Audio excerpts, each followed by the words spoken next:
Hey, welcome back to part 2 of this build series, where we're building this electric cargo bike.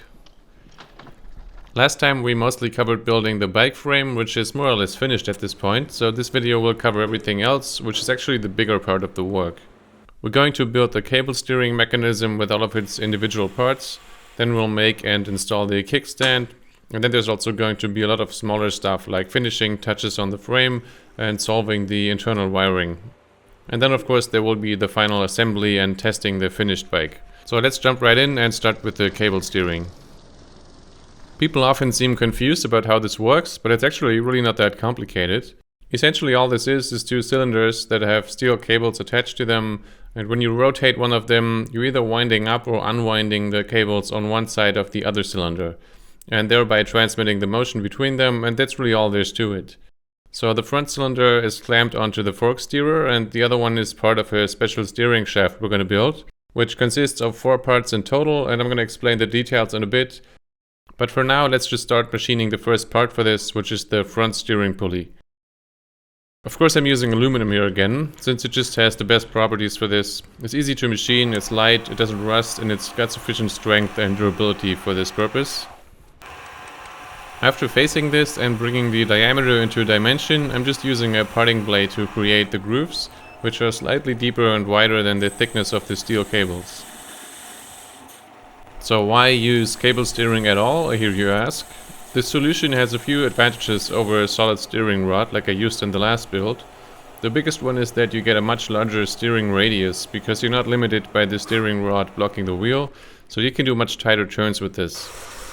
Another reason is that the whole mechanism weighs quite a bit less, and it also prevents steering wobble, because cable steering basically has a built-in dampening effect. It does also have downsides though, and those are increased complexity and maintenance, and potentially more drag in the steering system. So I wouldn't say either of those solutions is necessarily better than the other one. The main reason I'm using cable steering this time is I just wanted to try something new and find out how it feels to ride. In this case, the mechanism is using normal bicycle brake cables, which is a big advantage over using something more specialized, because you can just buy the cables and housings required for this at any bike store, and they're also quite inexpensive. To improve the safety, the system also has some redundancy built into it by using 4 cables instead of 2, so if one of these was to get damaged, there would still be a backup. Speaking of safety, the most frequent thing people ask about cable steering is whether it's safe. The short answer is yes, I do think it's safe, and there's several production cargo bikes that use the same principle, so this is not some crazy experiment on my part. Now that the turning operations are done, this part is going on the mill to get some additional features, starting with these holes that will later accept one end of the brake cables, which has what's called the nipple. There's different nipple types for bike cables, and this one uses the classic barrel style you commonly find on V-brakes. And then the last step is to make the clamping part of this collar, so I'm drilling and threading the hole for that, and then doing another slotting cut.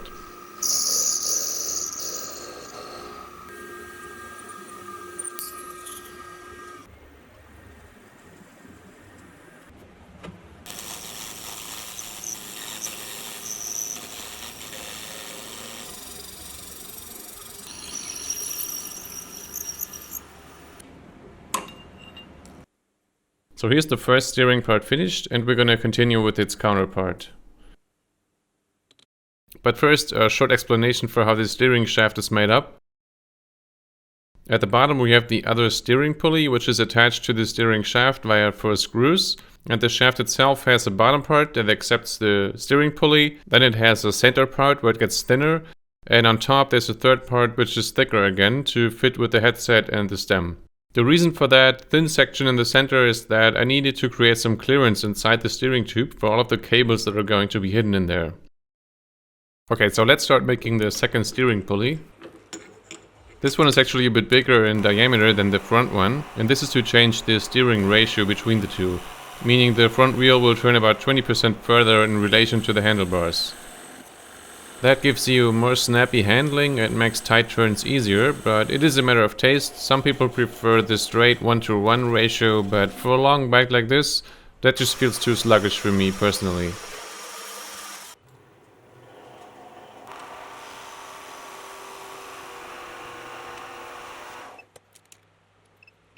There's not too much to say about these turning operations, so here's just a little reminder that I did make plans for this build again, so if you're interested in that, you can find the link in the description. Making these videos is a huge amount of work, and the plans are basically what enables me to make videos and keep this channel afloat, so if you like this content and want to see more, that's the best way to support me besides Patreon.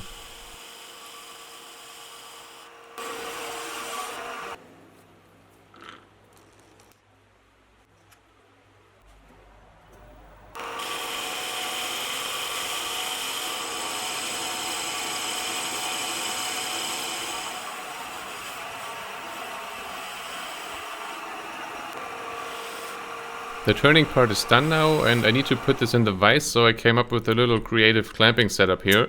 I made this little plug to fit in the center, which also fits in one of my collet blocks.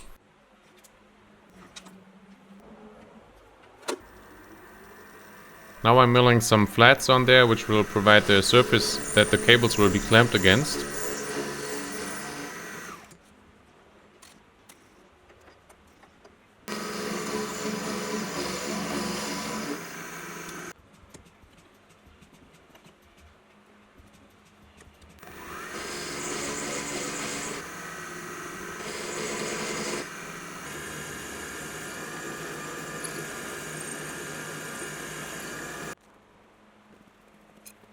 And then I'm adding some threads for the clamping screws and also the mounting holes, and with that we can move on to the part that this mounts to.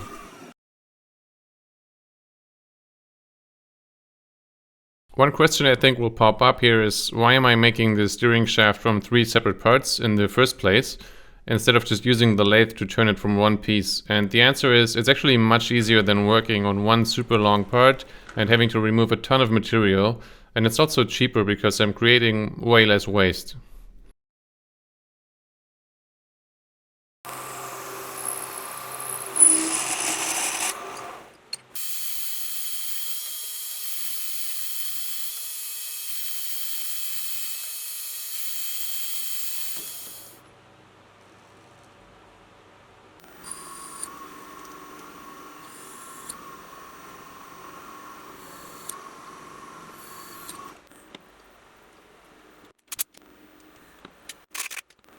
With that done, the next part is the upper portion that the stem will clamp onto, and this will actually partially slide over the middle part of the shaft, both for alignment and to provide a stronger connection, because I will actually press these parts together using a friction fit.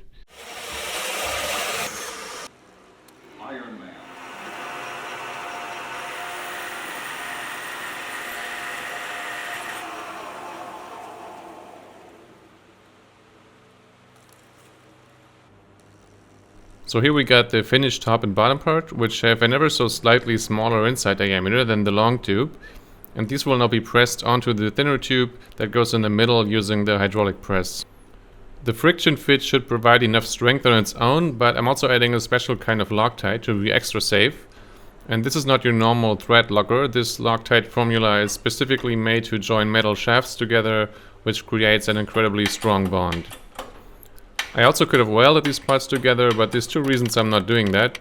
First, the alloy I used for the bottom part is actually not a weldable alloy. I use it mostly because it's super easy to machine, but also there's just something very satisfying about a good friction fit. I think it's a very elegant and clean way to join parts together compared to welding, and I'm pretty sure this connection is actually stronger this way.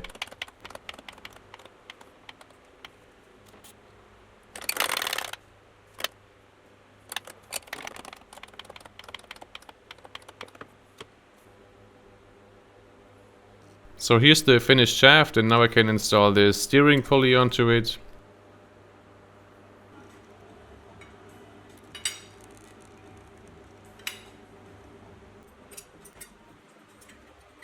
And the bottom of course has the right diameter to fit the crown race for the headset.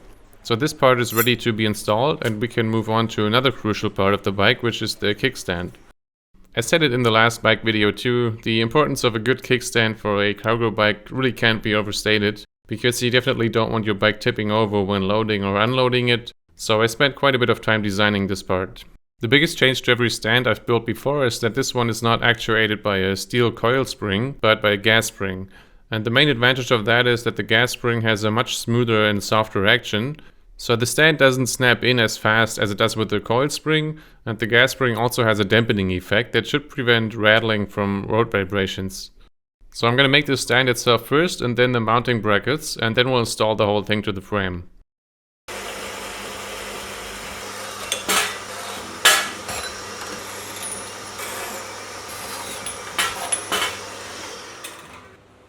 After making the frame, this almost felt like a bit of a vacation because it's relatively simple to build in comparison.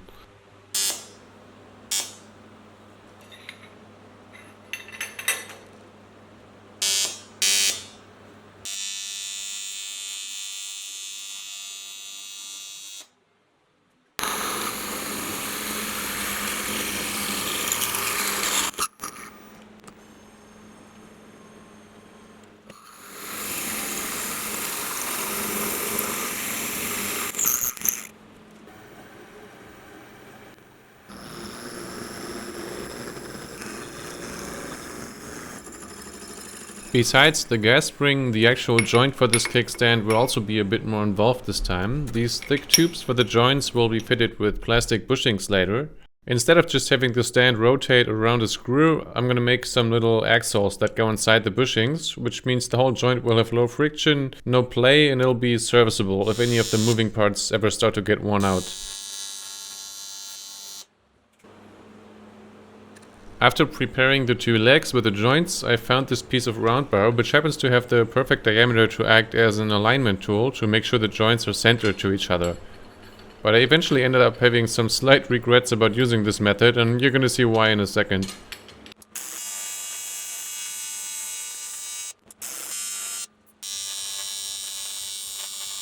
When welding the crossbar that connects the legs, I introduced some slight distortion, which made the round bar get pretty jammed up in those two tubes.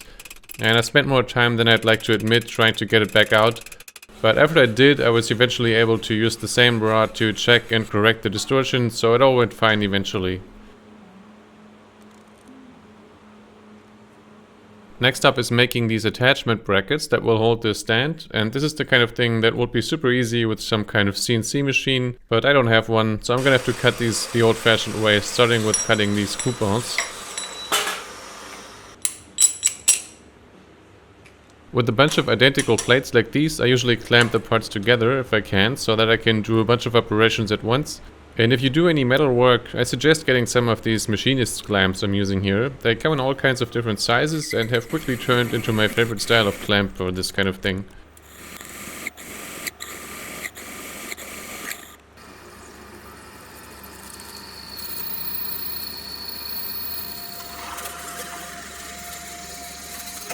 The outside shape of these plates is pretty much irrelevant for their function, but I try to design things to look nice, so there's a bunch of fancy angles and round rubbers there.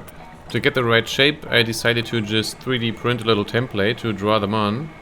This only took a few minutes, and this way I don't have to measure anything, and since these shapes are just for looks, it doesn't have to be super accurate.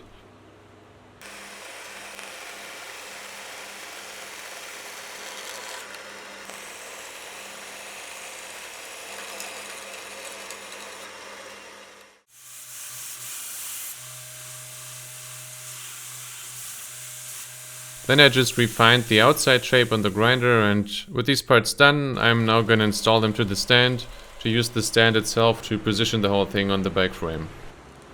So like I said, these joints will receive plastic bushings later, but since I need to put this together first and then weld it, I obviously can't have any plastic in there for that part. So I actually made some placeholder bushings out of aluminum, and I'm gonna replace those with BOM bushings once the welding is done.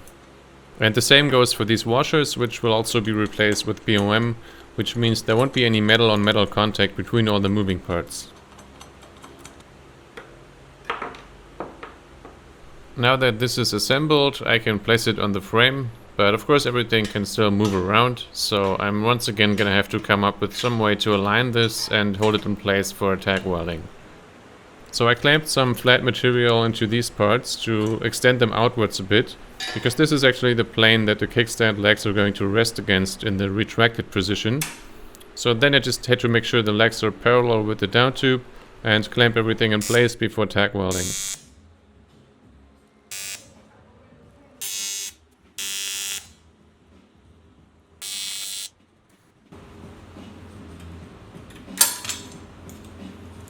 On the first try, the motion is smooth, so it looks like everything is straight enough to do the final welding, which unfortunately I don't have any good footage of, but I think this project has more than enough welding shots already, so the brackets are now finished, the stand can come back out, and we can continue with some additional parts for the mechanism, starting with this arm that clamps onto the crossbar.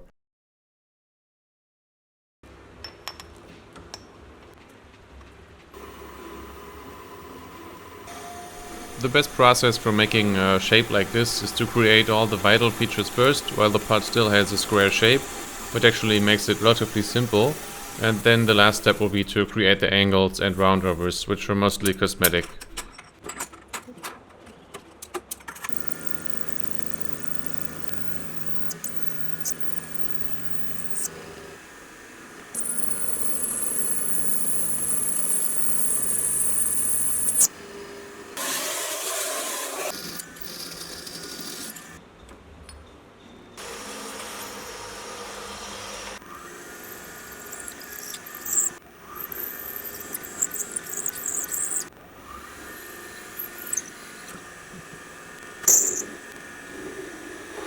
Once again, I made a little part to help with fixturing.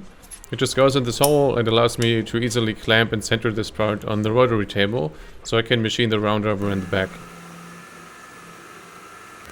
This almost looks like CNC machining in these shots, but it's really just sped up footage of me hand cranking things.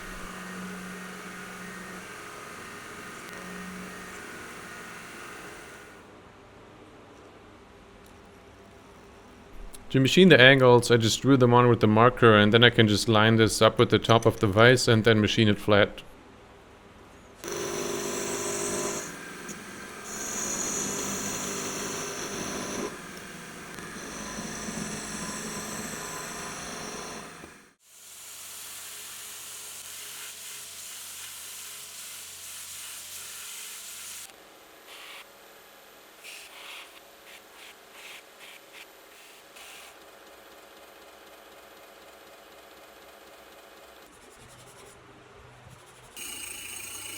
And now the only thing left is to actually cut open the back and cut some threads.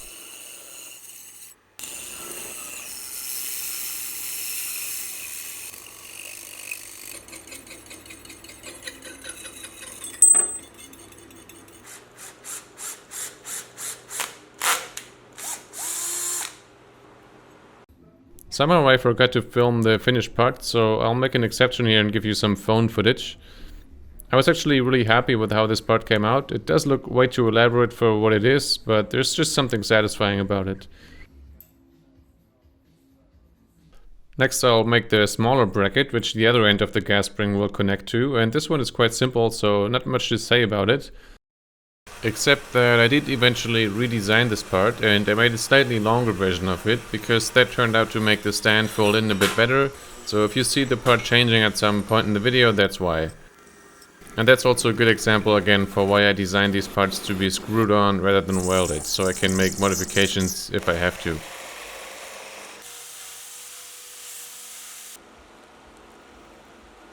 Now with all that, the parts for this stand are finished. You can also see the smaller parts here, which I didn't show because they're very simple, and we're gonna install this stuff in a bit when the assembly process starts, but first there's a few more finishing steps and preparations left to do on the frame. After cleaning up all the tubing a little bit with some Scotch-Brite, I started to install all the stainless steel rib nuts that I previously drilled a bunch of holes for. If you've never used riv nuts, they basically work like a rivet, except that they actually have a thread inside of them. So you first drill a hole for them according to the size you're using, and then there's a special riveting gun that they get screwed onto, and it basically pulls the bottom of the riv nut against the inside of the material, making it expand, and that's what sets the riv nut in place.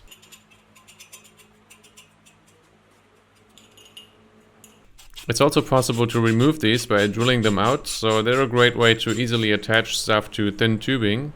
And I'm going to place a whole bunch of these in different places on the frame. I'm not showing each one, but now you know how they got there.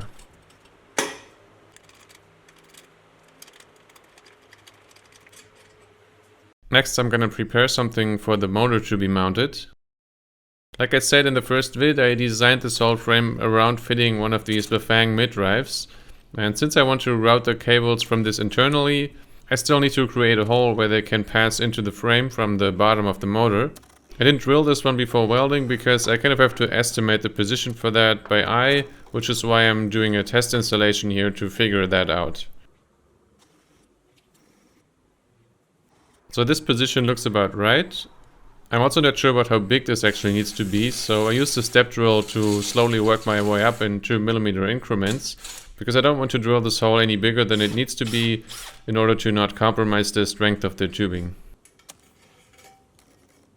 After deburring the hole, I can now try to fit in all the cables, which seems to work out nice. It takes a bit of fiddling to get it all in there, but I only have to do that once.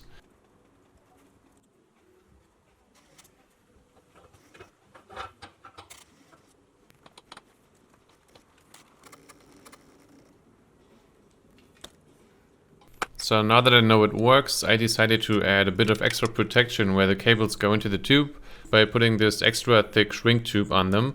And this stuff is pretty tough, so it should prevent any of the insulation from getting damaged when installing this.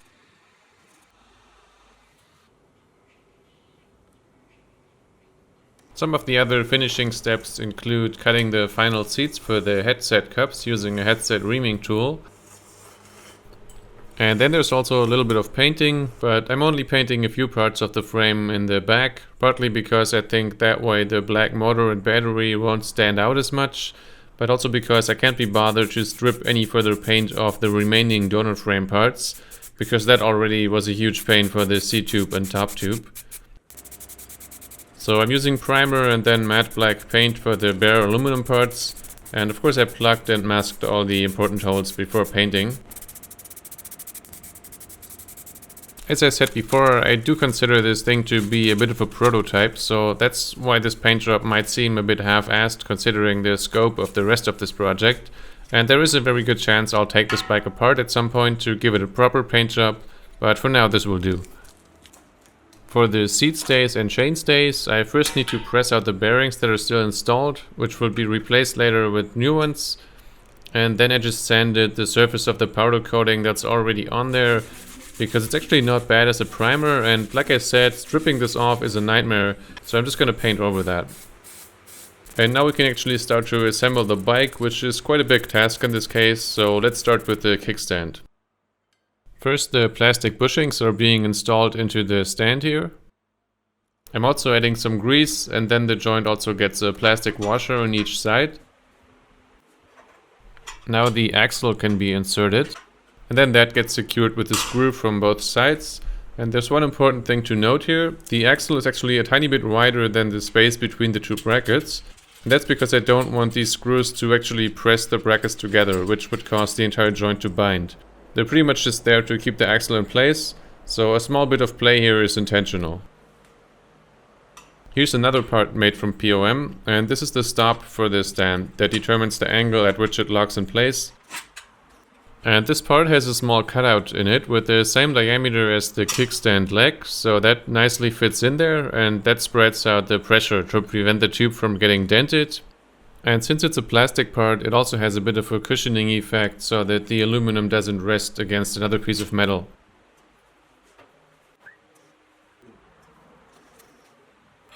Now I'm installing that fancy clamping bracket I made before, and then the gas spring can be attached between these 2 points.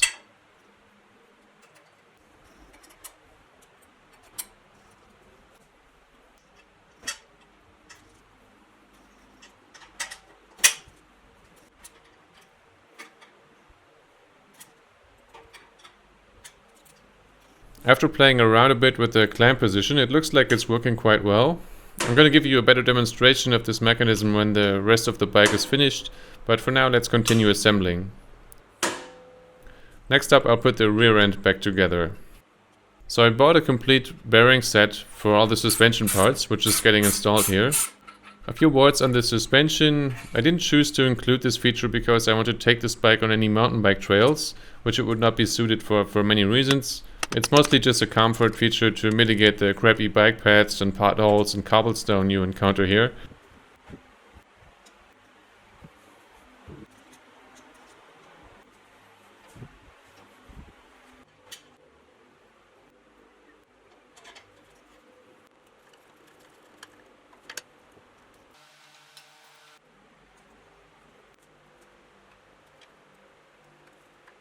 This frame came with an air shock, which seems like it's in good condition, so I'll just keep using that for now. Air suspension is pretty convenient for a cargo bike because you can adjust the amount of resistance in this type of shock by adding or removing air pressure, so it can be set up according to the amount of weight on the bike. Now the next big task is to solve the internal electrical wiring. As you saw, a lot of cables are going to be running through the long steering tube, so this has to happen before I can install the steering shaft and the rest of the cable steering. I'm starting with the cables for the lights. I bought this little tail light that can be attached directly to the seat tube, and the cable for this one goes into the top tube, then down the steering tube and into the rear part of the down tube where it connects to the 6-volt light output from the motor.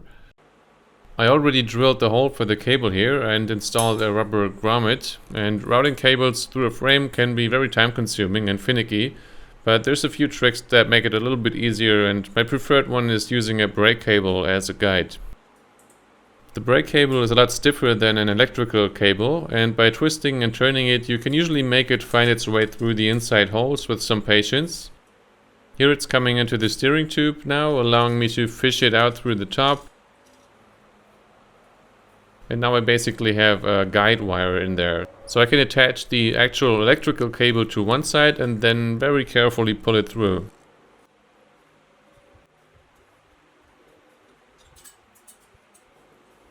The other end of this cable is going to be connected to the motor eventually when that gets installed, but for now I'm just going to attach it on this side to the tail light.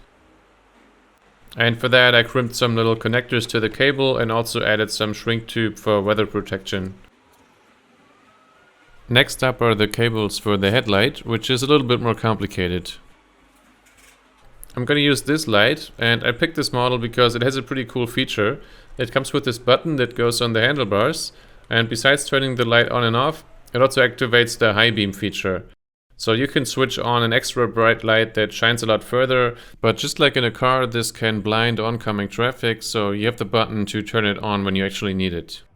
In the model here you can see the control cable needs to go all the way through the down tube and then up to the handlebars, and unlike the tail light, the power cable actually doesn't connect to the light output from the motor because that doesn't supply enough power for this light. This light is designed to be connected directly to the battery, so that's where the other cable goes. Since this light is designed for a normal bike, both cables are of course way too short for my purpose, so I had to extend those, and I also added this cable sleeve material for a bit of protection and to keep things looking tidy. Now I can drill the hole where these are going into the frame, and if you're wondering about that black thing I installed on the tube there, I'm going to show you what that's for a bit later.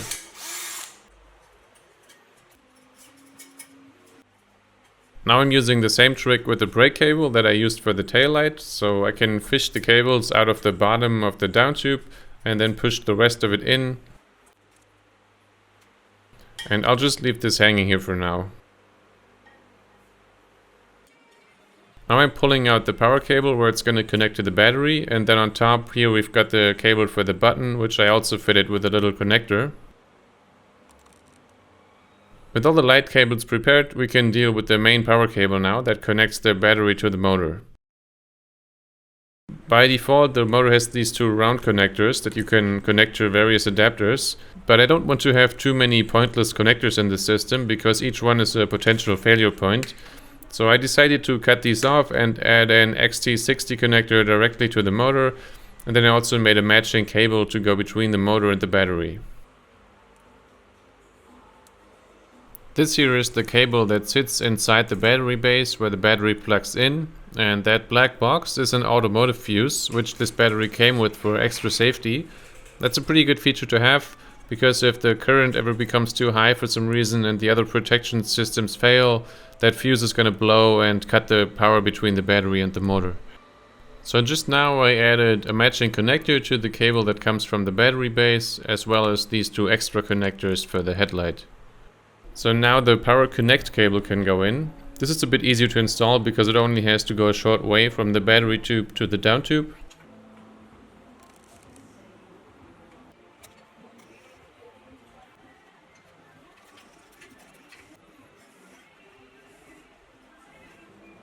And I'll just let all of this hang out the back here for now so we can connect this later. The last cables to be installed now are for all of this stuff on the handlebars. In this case, that's the display, the brake sensor, and the gear shift sensor. You can connect even more stuff to the motor, like a thumb throttle, but I have no need for that, so that's all I'm going to be using. And the motor has one big combined connector for all of these that splits up into a bunch of smaller cables. So first I'm inserting the large one into the down tube to connect it to the motor later. And then I'll just leave all these down here for a bit and install the cables that plug in here from the top. I installed another grommet here to protect the cables, and now I'm just going to start to shove those in there, which as it turns out is a bit easier if you tape them together first, so they act as one cable. And in case it didn't come across, these are basically just extension cables between the motor and the sensors, so they just have a plug on each end for now. After some more fishing around with the long hook, all the cables are now inside the frame, and now I can connect them to the main cable from the motor that is also hanging out the bottom here, and then I just kind of stuff all the connectors into the down tube.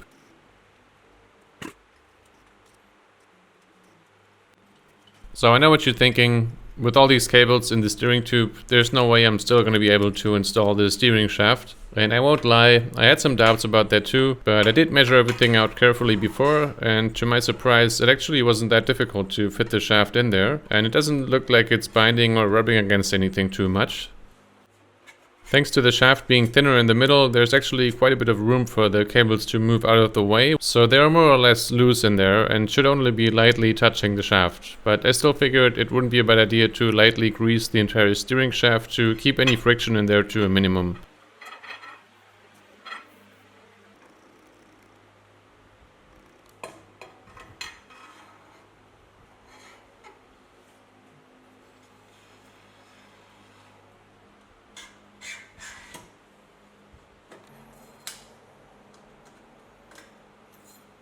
Now that everything's fully installed, I can honestly say there's no noticeable friction or binding going on inside the tube. The steering shaft is moving pretty smooth, which tells me nothing is rubbing or getting squeezed too bad, and so far I haven't had any problems with the cables, so it seems like it all worked out. And with that, I can now finish the installation of the shaft by putting in an expander on top and installing a stem.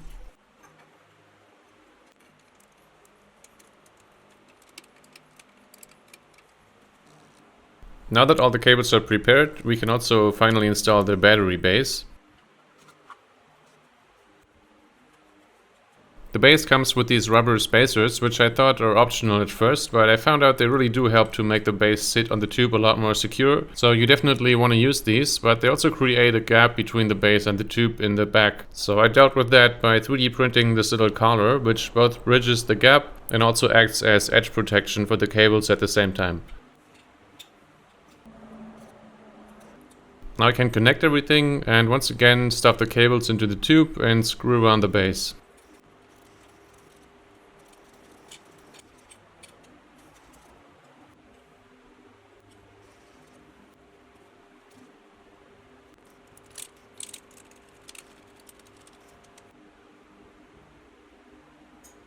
The battery fits on there nicely, so that's done now, and in this shot the motor is already installed, so let's rewind a bit to take a look at that. So just like before, all the cables from the motor go into this hole, and again I'll just let them hang out the back for now. You might have noticed the motor has a red cover on it now. This is an aftermarket part from a company called Lecky that makes high quality replacement parts for these Bafang motors, and this cover allows you to mount a smaller chainring, which you're going to see later.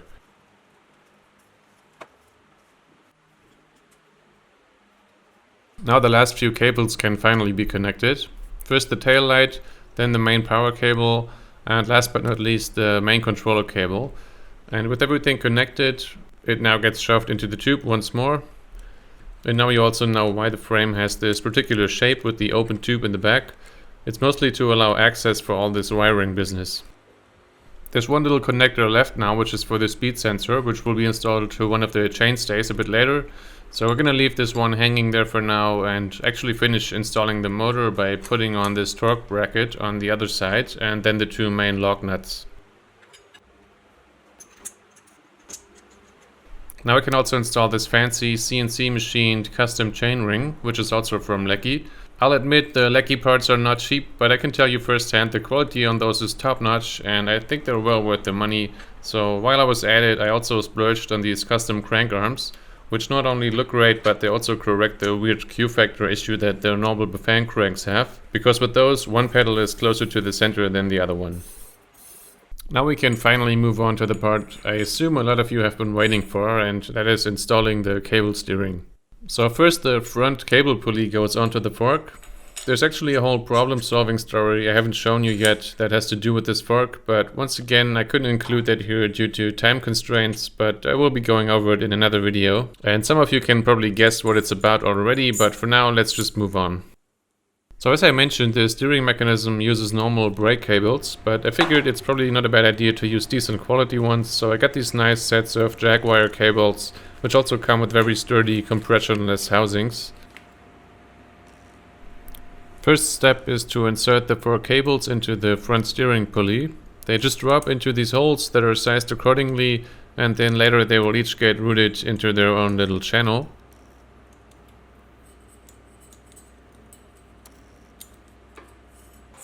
Then the lower headset bearing goes onto the fork and it can be installed in the frame.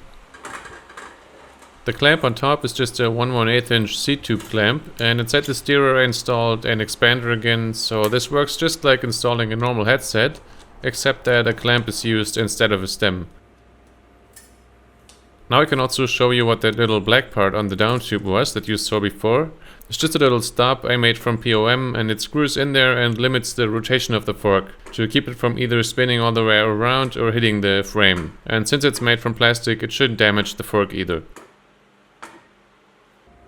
Next I'll install these little blocks that serve as cable stops. I didn't show how I made these because they're pretty simple, and after adding some adjusters they get screwed into the riv nuts.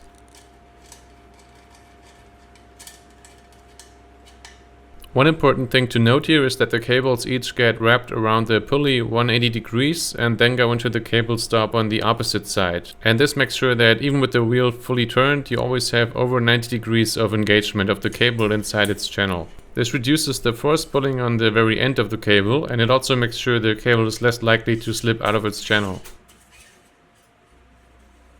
The cables don't want to stay inside their channels right now, but that's going to change once we put some tension on them. So now with everything routed correctly up here, I can install the second cable stop on the bottom. This is actually another part that I redesigned after using the bike for a bit. This one worked fine for the most part though, so let's ignore that for now. This one also gets some adjusters, and these things are actually replacement parts for a roll-off geared hub that I found online. I could have made them myself, but these are quite nice and didn't cost too much. These little cable holders are also parts that I bought, and they're gonna help to keep all the housings nice and tidy down here. This part is more or less just like installing brake cables on a bike, since that's what they are. So I just figured out what length I need and then cut 4 parts of housing to the same length.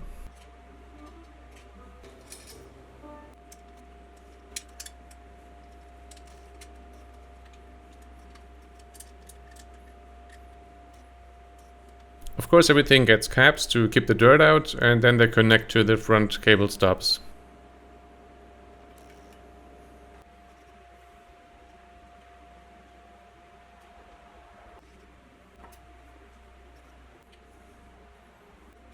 And now we can insert the actual cables.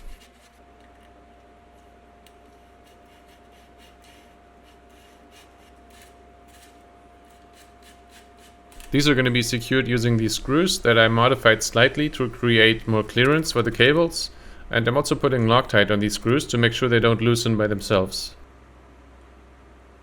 And now the cables get installed the same way they did in front, with each cable being wrapped around 180 degrees in the neutral position.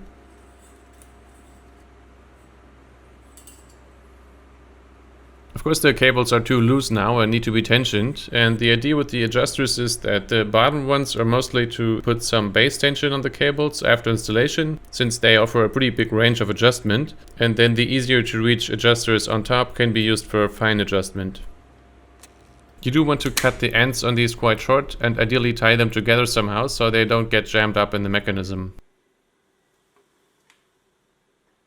So that's it really, there's not much more to it. The mechanism now just works by winding up the cables on one side of the pulley as you turn the handlebars while unwinding the other side and vice versa.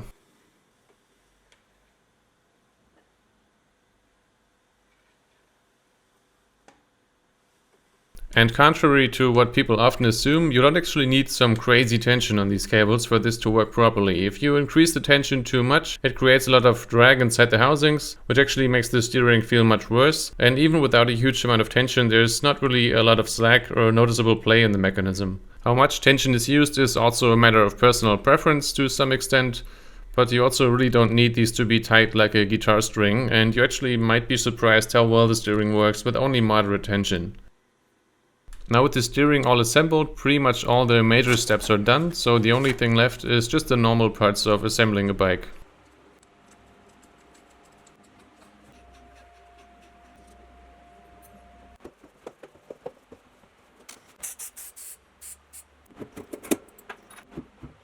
Since I already used the bike for a few months at the point of releasing this video, you might see a few components change a little bit at the end of the video, including the mounting position for the headlight here.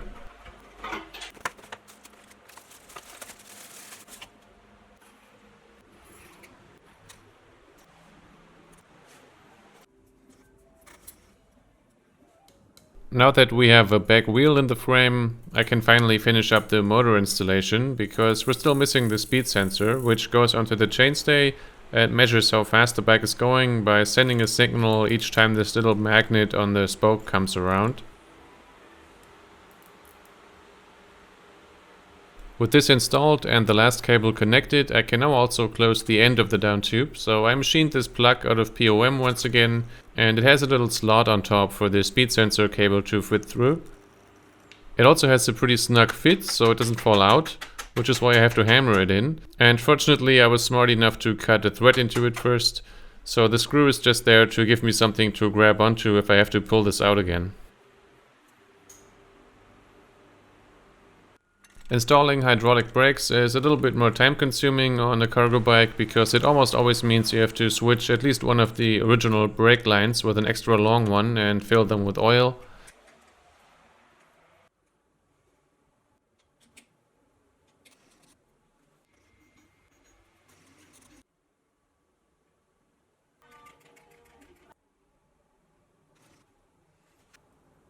There's one minor addition to the frame here. I installed some more riv nuts on the bottom of the cargo frame on one side, and these are for cable holders, so I can cleanly guide the brake line from the front brake to the handlebars. I printed these little cable holders for that, mostly just because it was faster than ordering them, but it also allowed me to give them the same curvature as the tubing, so they fit on there really nice.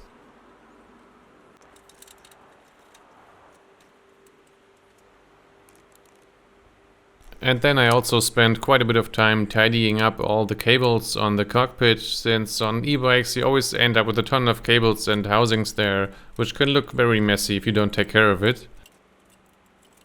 The kickstand legs are getting some plastic feet to protect the tubing, and these caps are actually made for furniture like chairs and table legs. You can get them in different sizes and they're pretty cheap, so I just bought like 20 of them, so if these get worn out I can just switch them with new ones. And now here's a little better demonstration of the finished kickstand. I'm really satisfied with the gas spring solution, because as you can see it operates very smoothly, and after some testing I can also say there's absolutely no rattling or vibration from the stand, even on bumpy roads. And the much slower movement of the gas spring also makes the stand fold up very gently compared to steel coil springs that tend to make the stand snap back very fast, which can seem pretty harsh.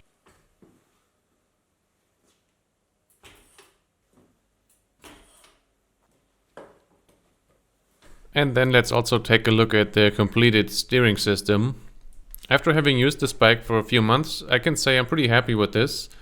There is a bit more resistance than you get with the steering rod, but it's hardly noticeable when you're riding, and the steering does feel smooth. As you can see here, it does give you a huge steering angle in both directions, and I've also had no issues with the reliability or durability of the system, even in harsh weather conditions. The last major thing to install now is the actual cargo bed.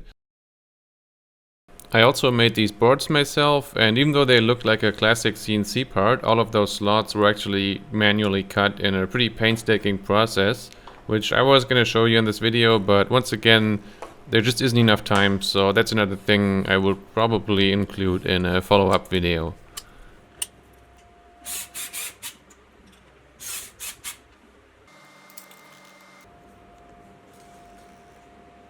And with that, the bike is basically finished. For some reason, whenever I build a bike, the question I get the most is how much it weighs. So let's get that out of the way and find out. Since this bike has electric assist, the exact weight is actually not that relevant to me. So I didn't place a lot of emphasis on keeping this as light as possible when planning it. And of course, being an e-bike, this is going to be significantly heavier than a comparable bike without assist. So it comes in at about 28 kilos without the battery and 33 kilos with the battery, which by the way is a pretty huge battery at 20 amp hours. And with that weight, this bike is actually on the lighter side when you compare it to commercial electric cargo bikes of this size, which often come in at over 40 kilos.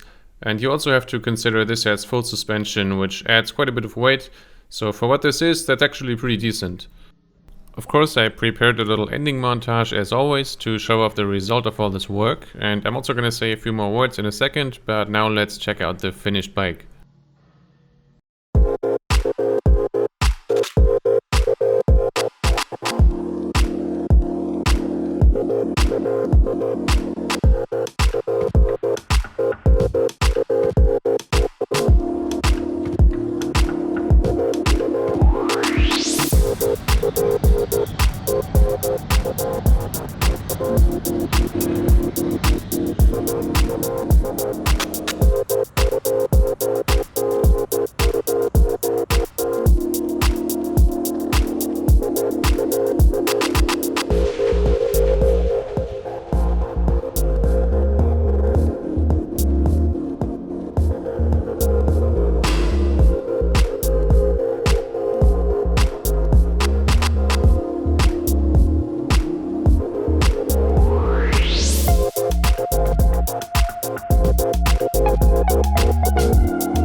So just to give a little verdict here, I've actually been using this bike daily for a few months at the point of releasing these videos, and overall I'm very happy with the result.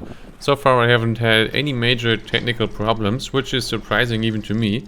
It's fun as hell to ride and also extremely useful, so easily my favorite thing I've built so far. And to conclude this video, I'm showing you some additional shenanigans here to test out the suspension. And as mentioned, there will be a follow-up video for this going over some details. But for now, this concludes the build. I hope you enjoyed the videos and see you next time.